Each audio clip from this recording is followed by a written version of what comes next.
welcome to the Today podcast. It's great to see you. How are you? Great. Why did you want to write a book about, as you call it, my beginnings?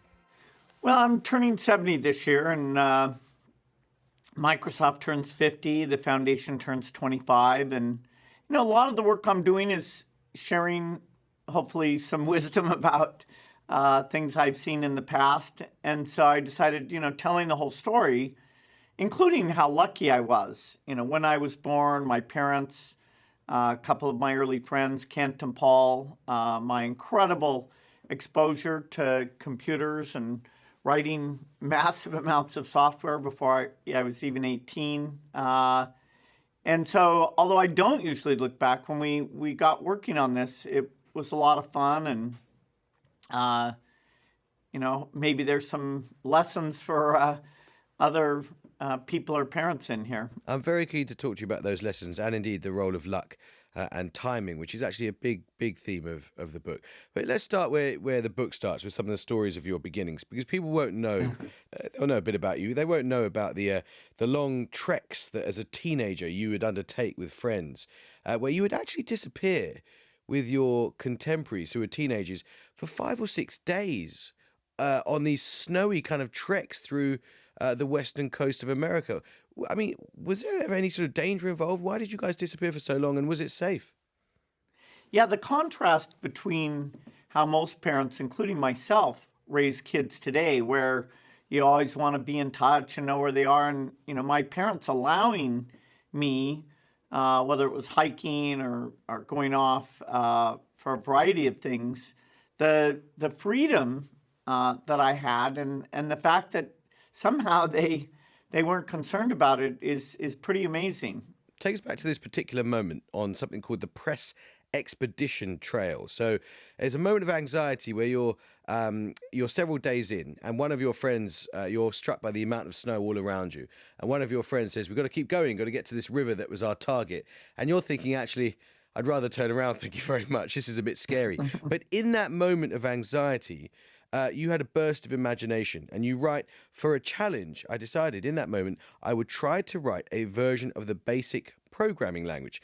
Take us back to that moment. What was going on in your mind? Well, I loved hanging out with this group of guys, but since I was not a great hiker, my vote in any question about whether to go a short distance or long distance was totally predictable. And they had overruled me, which happened a lot. And so I was kind of sore about that and decided, we're going to be hiking for hours and hours. I better put my mind on something pleasurable. And so this idea of letting people use the basic computer language on these inexpensive computers, I'd been thinking about that, but there was a hard part of the basic interpreter that I thought, okay, I'll think about how to make this really small and elegant. And that was a wonderful distraction. The hike went by quickly. And then amazingly, a few years later, I was able to retrieve that to actually build the first Microsoft product. Yeah, that's the story where the book begins. And then you go back in time to your forebears and your grandparents and, in fact, their parents. And they came from a tradition that a lot of people listening to this may know a bit about, but may not know a huge amount. And that's the Christian Science tradition. What was the Christian Science tradition which the first Bill Gates, who was, I think, your grandfather, you're in fact the fourth Bill Gates, though the third with the name, because your father, as we'll get to, abandoned the name. But what was that Christian Science tradition that you came from? Yeah, so all four of my grandparents every day would take the lesson book of Christian Science and read that. And they were strong adherents, which, from a values and morals point of view was very impressive. But that branch of Christianity doesn't believe in medicine. And so none of the four of them would seek medical care. And my two parents, one of the things they bonded over was that although they believed in those values, they rejected this idea that you just counted on God to take care of your health. So thank goodness. Although later, when my grandmother's having to, whenever I'm, getting sick, taking me to the hospital, that might have been awkward for her. Yeah, I mean, your grandmother's a very big part of the the opening chapters of the book. And it's really interesting how often people in the world of technology reveal that they spent a huge amount of their childhood with games. So in a very different era and place, Demis Hassabis, who's a big artificial intelligence pioneer that you know well, he was a game obsessive as a kid and then a computer game obsessive. But for you, it was about your grandma, this huge figure in your life, and you would play thousands of hours of card games with her, but she always seemed to win. Yeah, she clearly, I eventually figured out, although not at first, was remembering the state, what cards had gone by, and using that to make the right decision. And so it took me a long time to kind of get that in my head, so that I went from losing most of the time to winning a bit more than even she did. Was it through her that you had your first sort of adventures in sort of intellectual pattern seeking? Yes, between her reading books to me and my older sister, and all this card play, the idea that you could actually figure something out and that the world was fascinating, and there were answers out there if you looked hard enough. That really came from my time with her. Quite a lot of the scenes early on in the book are of you coming home from school and her being there. She would cook for you. Quite often, when your parents were working, she would be this almost kind of maternal figure in the house, though she would often leave your parents to kind of tuck you guys up into bed. What was the Gates home like? You had a sister who was slightly older than you, and then 10 years on, a much younger sister. What was that home environment like in Seattle? Well, my parents were very focused on a lot of adult friends, partly, helping my dad's career. So they were out 2 or 3 nights a week. They had friends over a couple nights a week. They were pretty busy, but, my mom put a lot of time into making sure, had good table manners and I was getting dressed right. She made me interact with all those adults who were around, which, although I didn't like that, it helped me even with my slow development of social skills, that I got fairly good at talking to adults and asking them questions. And so it's a very active household, pretty high expectations for us in terms of our behavior and our studies.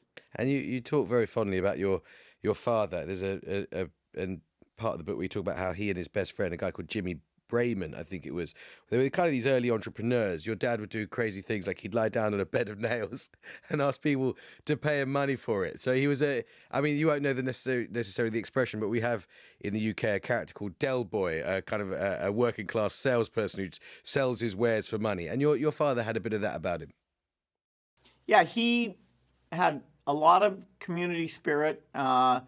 He went, far beyond his father, who'd only gone to sixth grade. He got very involved and served during World War II, but fortunately was late enough that he was just part of the occupation in Japan, and then came back, met my mother, and started a career where he was a very successful lawyer, but also very, very engaged in the community. And he'd leave pretty early in the morning, and then when he came back at night, we'd hear about the work he was doing. And there's a pretty romantic story, isn't there, about how they get together, and it was an unlikely partnership in a way, because he was 6'7" and your mother was 5'7", a very respectable, quite a significant height. But initially, he was slightly concerned that she wasn't, frankly, tall enough. Yeah, he asked her to recommend some dance partners since they were both in student government, and she volunteered, and he said, "You're too short," and she stood on her tiptoes and said, "No, come on." And eventually they were married, at a young age, like most people did back then. You mentioned your father served in the war. There's a piece of the book where you talk about how you identify with the 19-year-old William Gates III, or Junior, as he would call himself. And he used to write letters home, often asking for quite small bits of money to pay for things like underwear. Why is it that particularly those letters had a sort of charm for you? What did you recognize of yourself in them? Well, the idea of being thrust into this, different group of people, and yet he managed to thrive in doing that. He always had kind of a knack for leadership and willingness to try new things. And I think that Army experience, even more than his university, influenced the kind of leader that he was. Did he talk about the war? Was there much conversation about the war around the Gates family kitchen table? He would answer questions, not in the sense of, oh, this was hard for me, but rather how amazed he was that the Japanese, were so polite to him, and how in that case we'd been relatively benign in terms of helping the country get back and organized. He was always fascinated by that, and sort of the legal work where we create a constitution, and that sort of predisposed him to be a lawyer, and actually he wanted to be a judge. Was sort of a dream of his he never got to. It's interesting that when your parents die, you often try to find ways to feel close to them again. And your mum was a great one for these quite fastidious rituals, pouring coffee into porcelain cups. I think there's a bit where you talk about how condiments had to be served from small saucers with small spoons. And you say that these days, if you recreate those rituals, it is a way in which you can almost sort of bring a little bit of her back to you again. Well, yeah, the idea that ketchup can't come straight out of the bottle always seemed What's a that bit about? illogical. I didn't fully understand that. What's that about? Why is that a problem? I don't know. It's something to do with etiquette. That seeing an actual ketchup bottle on the table is, I guess, kind of a low class thing. You're supposed to pour it into a bowl and then have a spoon and then move it to your plate. Same thing with butter. You don't like stick the cube of butter and put it right on your toast. I think these manners were invented in the UK. Yeah, I was going to say, and I'm still learning them. I've not fully imbibed them despite my several decades here. Let's talk about the world that you inhabited, because you talked in your first answer, and it's a big theme of the book, and in fact it's a big theme of other books which we'll get to, about growing up in 1960s America. And there was a particular event called the World Fair in Seattle, which I mean, as I understand it, it was a sort of, I mean, it's kind of like a festival, like a kind of, almost like it had a circus atmosphere. And you developed there both a love of roller coasters and, as you describe it, a kind of techno-optimistic vision. What was that World Fair, and what was that world like, 1960s West Coast America? Well, what's kind of amazing about it is you had country pavilions where you could learn about the culture of various countries, but also leading companies like IBM and General Electric would say, hey, the future is going to be better than the past, and try to show off different products. Some, like video conferencing, took a long time to happen. And, IBM had, of course, was dominated the computer business at that time. So they were showing how their machines were getting better. And so this idea that the future, almost a Jetsons type future, might be around the corner with new ideas. The World's Fair definitely had that embedded in it. And do you draw a contrast between that and, frankly, today? I mean, we often talk on this podcast, or indeed on the Today program, and in this country, about how if you're, in your mid-30s in the UK, for the past 17 years, you've lived in a country that's basically been pretty stagnant. It's not had rising incomes. You've had a series of big financial shocks, and there hasn't been a sense of optimism. There hasn't been a sense that tomorrow could be better than today, or that you're in a growing country. Whereas, as you say, and to quote, you say, a climate of limitless potential was the backdrop for my early life. Well, the 60s were a contradictory decade, because even though that idea of innovation and a bright future was there, we also had a lot of generational unrest, unrest in the cities. That's the decade where not only is President Kennedy killed, but 5 years later, his brother Martin Luther King, and the Vietnam War was troubling. But we were having great economic growth, and there was a sense, okay, we can innovate. That life ahead will be much better than it is today. Do you still have that today? Do you have that optimism, that techno-optimism, as you describe it? Well, yes, I do, because I think, whether it's cancer or Alzheimer's or malnutrition or HIV, the work, some of which I'm involved with the Gates Foundation, is extremely promising to help people out. But I'd also be the first to admit that there's a lot of turmoil out there, and how we take even the great innovations like AI and shape them so that people really feel much better off. It does hang a little bit in the balance, although the possibility of it being far better, I'm a big believer in that. There's something a lot of our listeners will know called the 10,000 hour rule, and it comes from Malcolm Gladwell's book Outliers. And in that book, which is a wonderful and important book, he interviewed you at length, and you were in some ways a kind of test case for what would go on to become a very popular concept. The central argument of that book, for people who don't know, is that extraordinary success is the result not necessarily of extraordinary talent, but often the combination of extraordinary talent and extraordinary opportunity. And the key example that Gladwell comes up with in that book, for which you feature in, and which led to this popular idea of the 10,000 hour rule, is your access to computers in 1968. Just tell us about that world, how it is that a young Bill Gates, who would have been, 13 in 1968, came across computers, and why it was such an exciting time in that world.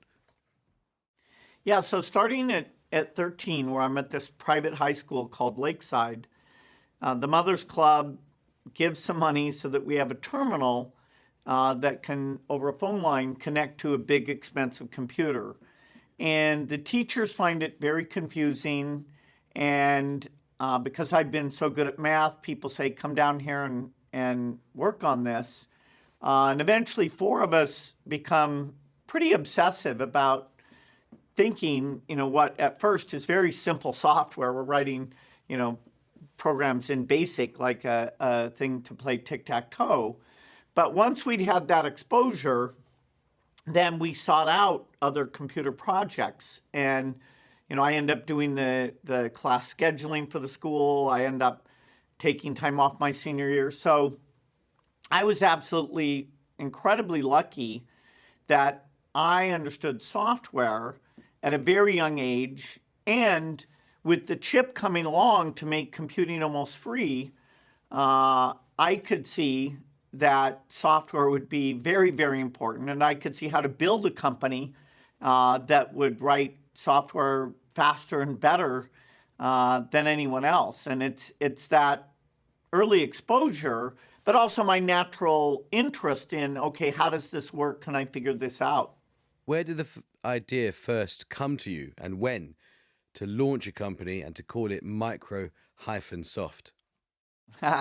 So Paul Allen is a key person. He's showing me that these chips, where you stick more and more transistors on a chip, and Gordon Moore predicted those chips would double in power. When Paul said that to me, I'm like, that's a miracle. Why isn't everybody just amazed? Because that's going to mean computers are going to be tools everywhere. We set a computer on every desk and in every home. And so by the time I leave to go to college, he and I are saying, okay, this is going to happen. How do we get involved? And he moves back to Boston to kind of bug me all the time. And then finally, a kit computer does come out.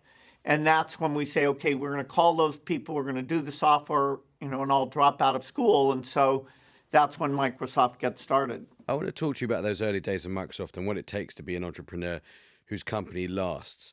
Peter Thiel, who's that legendary tech investor, big figure in Silicon Valley, he's close to Donald Trump. He says that when you're starting a company, what you want to aim for is a monopoly. You want to be totally dominant in that field. What were you aiming for when you set up Microsoft? Well, it's very interesting. My original slogan for the company was, "We set the standard."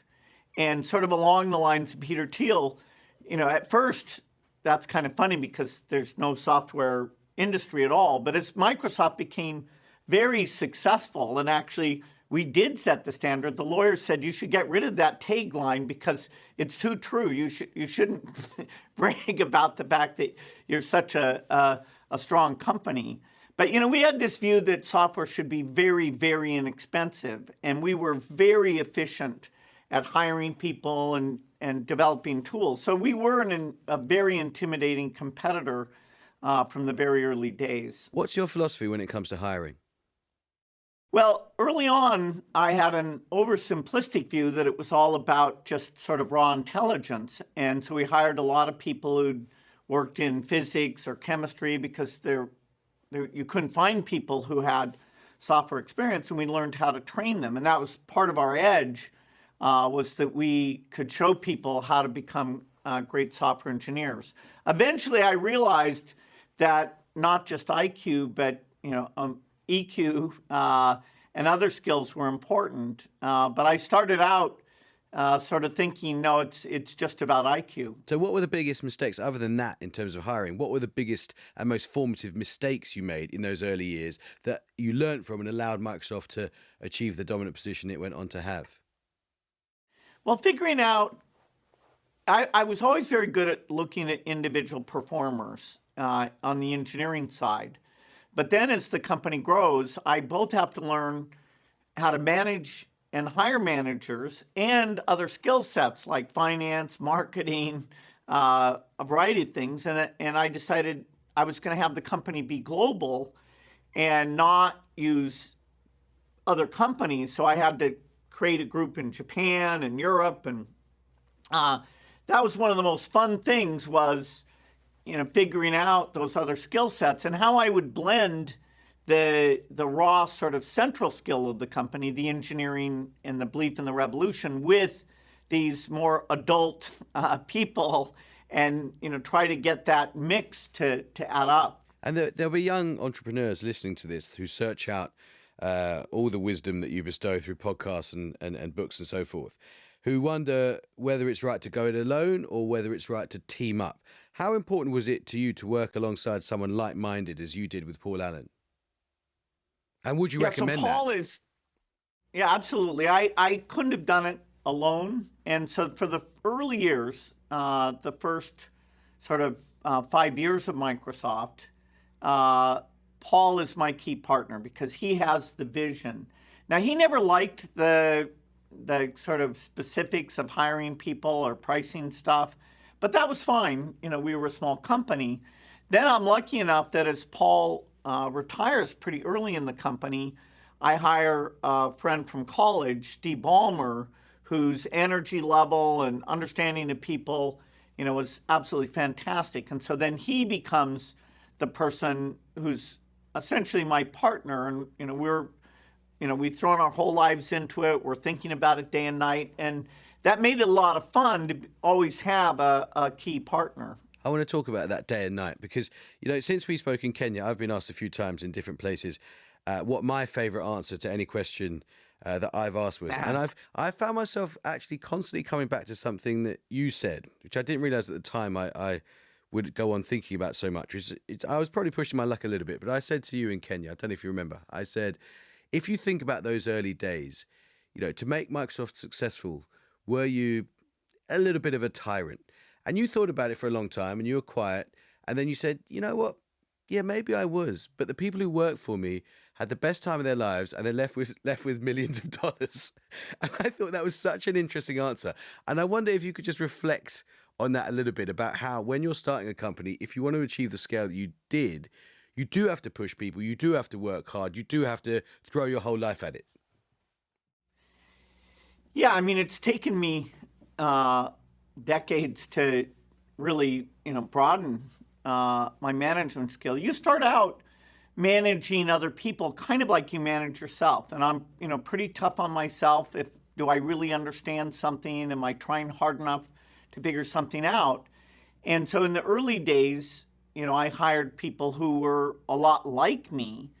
And particularly as I needed to get other skills, marketing, finance, all these different things, I realized that this kind of pure IQ, work all the time, snappy intelligence wasn't what really mattered. And so year after year, I had to broaden my sense of, okay, people really are different. And even though they're super smart, that doesn't mean they can figure out how to work in other areas. And,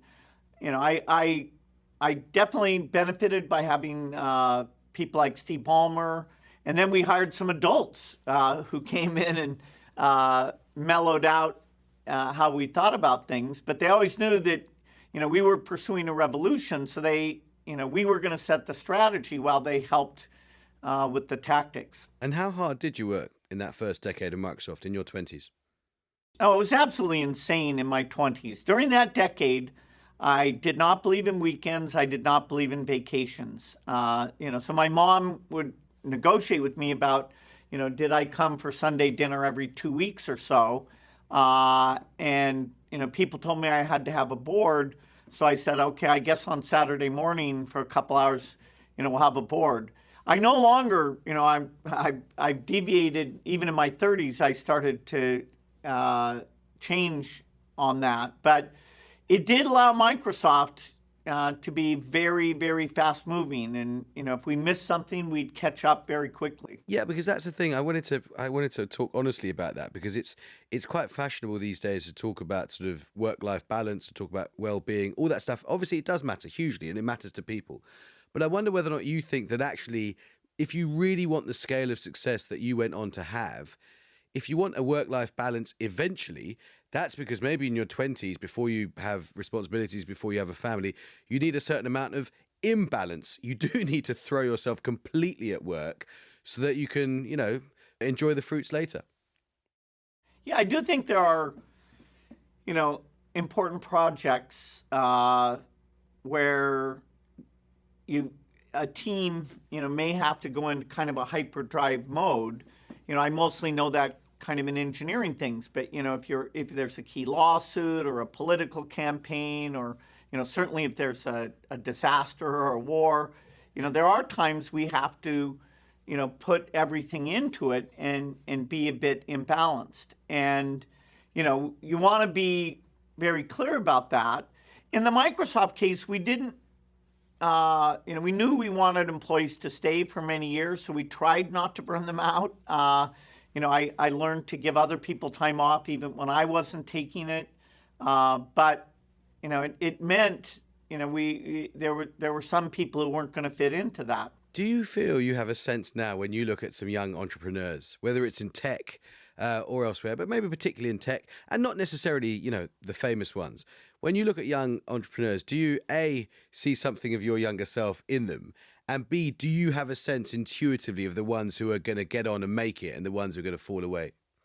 Yeah, I'd say I have some judgment about that. I mean, there's still, an element of luck of, did you get in early, and, did your team come together, and did the market develop the right way?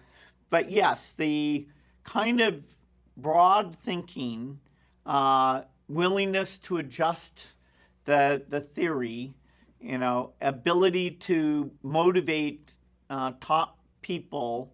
I do think that somebody who's been an entrepreneur like I have has both a way of spotting and even providing some advice to those who are doing that amazing work now. Let me just ask you one or two other quick questions about growing a business before we come to some more contemporary matters.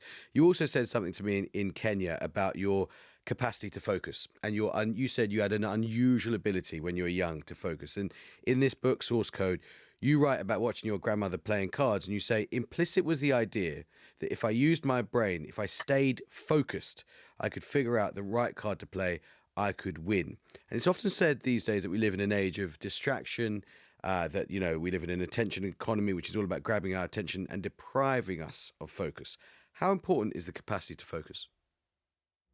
Well, for me, it was pretty fundamental because, the computer and software were this deep mystery, and I kept kind of delving into, do I get this or not? And, so I had to put deep thinking in. When I was running Microsoft, I'd take a week away twice a year. I called Think Week, so that I could contemplate, where was the company falling behind? What were the trends that we needed to take advantage of? And, avoid the fact that being CEO, you often don't get those long stretches of uninterrupted time. And, so my predilection is very much, to go off and read long books. My parents thought that was a bit strange, but it did ended up being a key strength that I to this day I love going off and reading long books. You've mentioned a few times in this conversation belief in the revolution. What was the revolution that you were trying to enact, and have you succeeded? Yes, the dream that Paul Allen and I had that computing would be pervasive in society and a key tool to communicate, to learn, to model things. That's succeeded beyond even the kind of crazy thinking that we had in those early days. And you can say that what you're seeing today with now AI coming in, that's just an extension that starts, personal computers, internet, mobile phone, and, cloud computing. And here we are in the next chapter of that. And, the world's most valuable companies are the ones that, are at the heart of this broad digital revolution. There are some people who have gone on from a feeling of admiration and affection for the products of those companies, these miracle devices in our pockets, to a concern that technology and its power has got too big, not just because of what AI may or may not do, but because the sheer scale of wealth, the asymmetry of power, knowledge, information scares some people. And they look at, in particular, at the relationship between Silicon Valley and the incoming Trump administration. I should say we're talking before the inauguration of Trump. This will go out after the inauguration of Trump. And they think actually technology's too powerful, that it's that the Silicon Valley has too much power. What would you say to that? Well, I think it's fair to look at any industry and say, how competitive is it? Is it allowing new companies to come in? Are the prices going down? Are those companies, going to the capital and getting a disproportionate attention so that, they're making sure the rules are to their advantage? And whenever you have a big dominant industry, they have to go to the capital. When I was running early Microsoft, I bragged to people that I didn't have an office in D.C., and later people would say, hey, that was pretty stupid, and they were right. I waited too long to engage with the politicians. So, yes, we need all these markets to be competitive, and we should always look at that. We need to be careful about political influence, because if the interests of the companies are foremost, that may not be good for the country. And so, I think, there's great work going on at these companies, but they are subject to the government making sure that these things are beneficial. And we've seen with social networking that, these algorithms they have where they reward things that are outrageous, that's worked very, very poorly. And so we can't just say that digital tools always improve the world. They have to be shaped to make sure they're used the right way. Everything you're saying in that question begs the question for me of what I'm interested in, what you make of the political alliance, and it does seem to be a political alliance between Donald Trump and Elon Musk. I think it's unprecedented. Elon has done a brilliant job with electric cars and rockets. Elon understands AI. And so the idea that politicians are listening to somebody who is at the forefront of many things, particularly the most important thing being AI, that I think is good. How transparent it is, will it lead to some mistakes being made? Elon's has some very unusual opinions that I don't agree with. And so I look at it kind of in fascination and a bit of concern. Trump is listening to not just Elon. I was able to go down and spend a few hours with him, so there isn't just one voice there. What do you think that relationship is about? I mean, why is he spend? Why is it that so many people? I mean, it's understandable why people go to Mar-a-Lago and spend time with Donald Trump. But what do you think is? You say it's fascinating. What do you think is the basis of that relationship between Musk and Trump? I know that's a question for Elon Musk, and I'll happily ask him if I ever get the chance.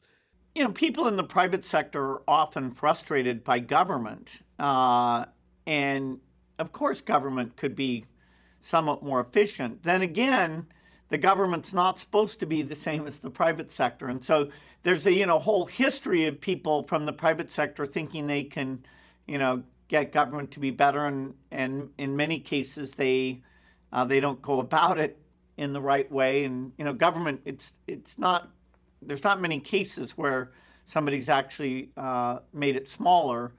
So the deregulatory thing, I think there's some some merit there, but we're going to have to be careful. And you do worry when people are trying to be so radical that they'll make mistakes. It's interesting you say that. I didn't know that you resisted having an office in Washington for a long time. I think a lot of people can understand why you would do that. Do you feel at this stage, you started out by saying you've just hit 70 years, you've just had 50 years of Microsoft. Do you feel you'd ever accept a job in government if they called you up and said, Bill, we want you to fix this or that, you're uniquely placed to do so? Would you entertain it? Yes, if there was some type of commission that I thought my skill set was matched to. And, in my role running the Gates Foundation, I've worked very closely with every president since Bill Clinton because, the U.S. government is very generous on things like HIV and vaccines. And, so I have no choice as the foundation pursues ambitious goals to reduce childhood death or cure HIV. The government's going to be my partner no matter who's in charge. So, including with Donald Trump. So, I mean, you've got Absolutely. have no allergy to working with him. Can we end, Bill, by zooming out a little bit? We've talked, as we did in Kenya, about some of the big, enormous revolutions, technological and otherwise, that are coursing through the world. We live in a time of war in Europe, in the Middle East, tremendous disease and poverty in Africa, which you're spending a lot of time thinking about. And there do seem to also be these bigger challenges that seem to threaten the very foundation of our existence: climate change, AI, demographic decline, the rise of autocracies.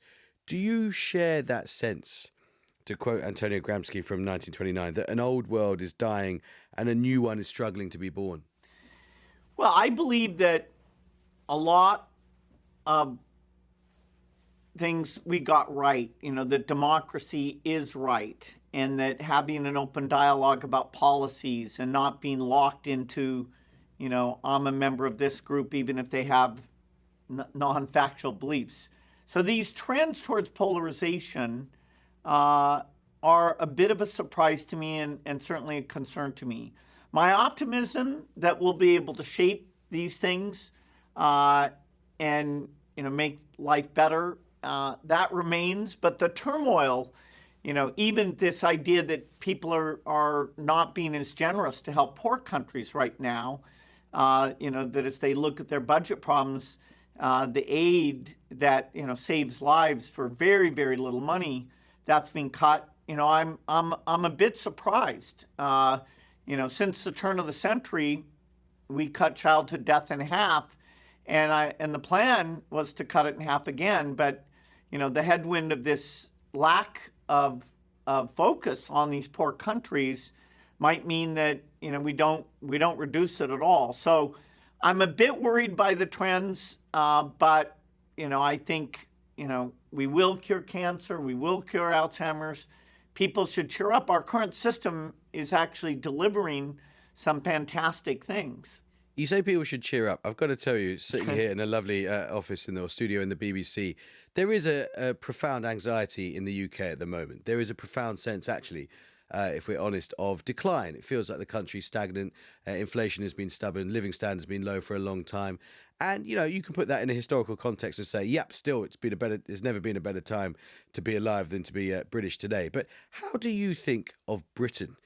I often hear podcasts with some of your fellow Americans, including people in the world of technology, say, Europe is so overregulated. Why would you ever set up a business there? Britain's on the ropes. How do you think of Britain? Do you still think of it as an exciting country, or do you think of it somewhere that's a little bit stuck? Well, Britain has a lot of incredible strengths. When the Gates Foundation is looking for partners to innovate, we end up working with lots of the universities around the UK. We're up in Edinburgh, we're in Liverpool, we're Oxford, Cambridge, the London School of Tropical Medicine. We find the leading groups, Imperial, many great partners. And so the UK, like the US, does attract smart people from all over the world. And, these innovations, the UK is doing more than its proportionate share of the cool, innovative things. So I do think that the UK has a lot to give. The idea of being a little bit self-critical, that's okay. I mean, I think the U.S. is going through that as well. But the UK is a country with incredible strengths and a very, very key partner for the work that I'm doing. What would that boy in the 1960s going on those long snowy treks across Seattle and its surroundings, what would he have made of the 70-year-old that you've turned out to be? I'd certainly be surprised that I managed to, build a big company and have a level of wealth that basically no one had in my childhood. Even then I thought, oh God, people have millions. What does that mean? What is that like? I had sort of a curious fascination, even though, my whole excitement was more the technological advances that I got a chance to lead. I might see myself as a bit lazy. I take a lot of vacations. I've always liked to learn a lot of different subjects, and I've been lucky enough to keep doing that. I'm still kind of a student. That's what I was good at when I was young, and I've tried to keep that youthful curiosity of, okay, how can I figure this thing out or not? Because that's what gives me great joy. Last thought. You said you wrote this book because you've learned something and you want to maybe dispense some wisdom. What's the key to a good life? Well, certainly one key is to recognize where you've been lucky, and to appreciate that and maybe try to create that for other people. The role model of my parents, who were on top of the world and had high aspirations and volunteered, the values that they gave me were fantastic. I'm certainly sad my mom didn't get to live to see the foundation work. My dad did. He helped actually co-ran it for its first decade and contributed a lot. I think, helping other people and understanding other people, may be more important now than ever, where we're getting all of this polarization. So the value, the golden rule goes back a long time, and that's kind of the heart of how I hope we'll deal with all these challenges. Bill Gates, thank you so much for talking to us on the Today podcast. Thank you.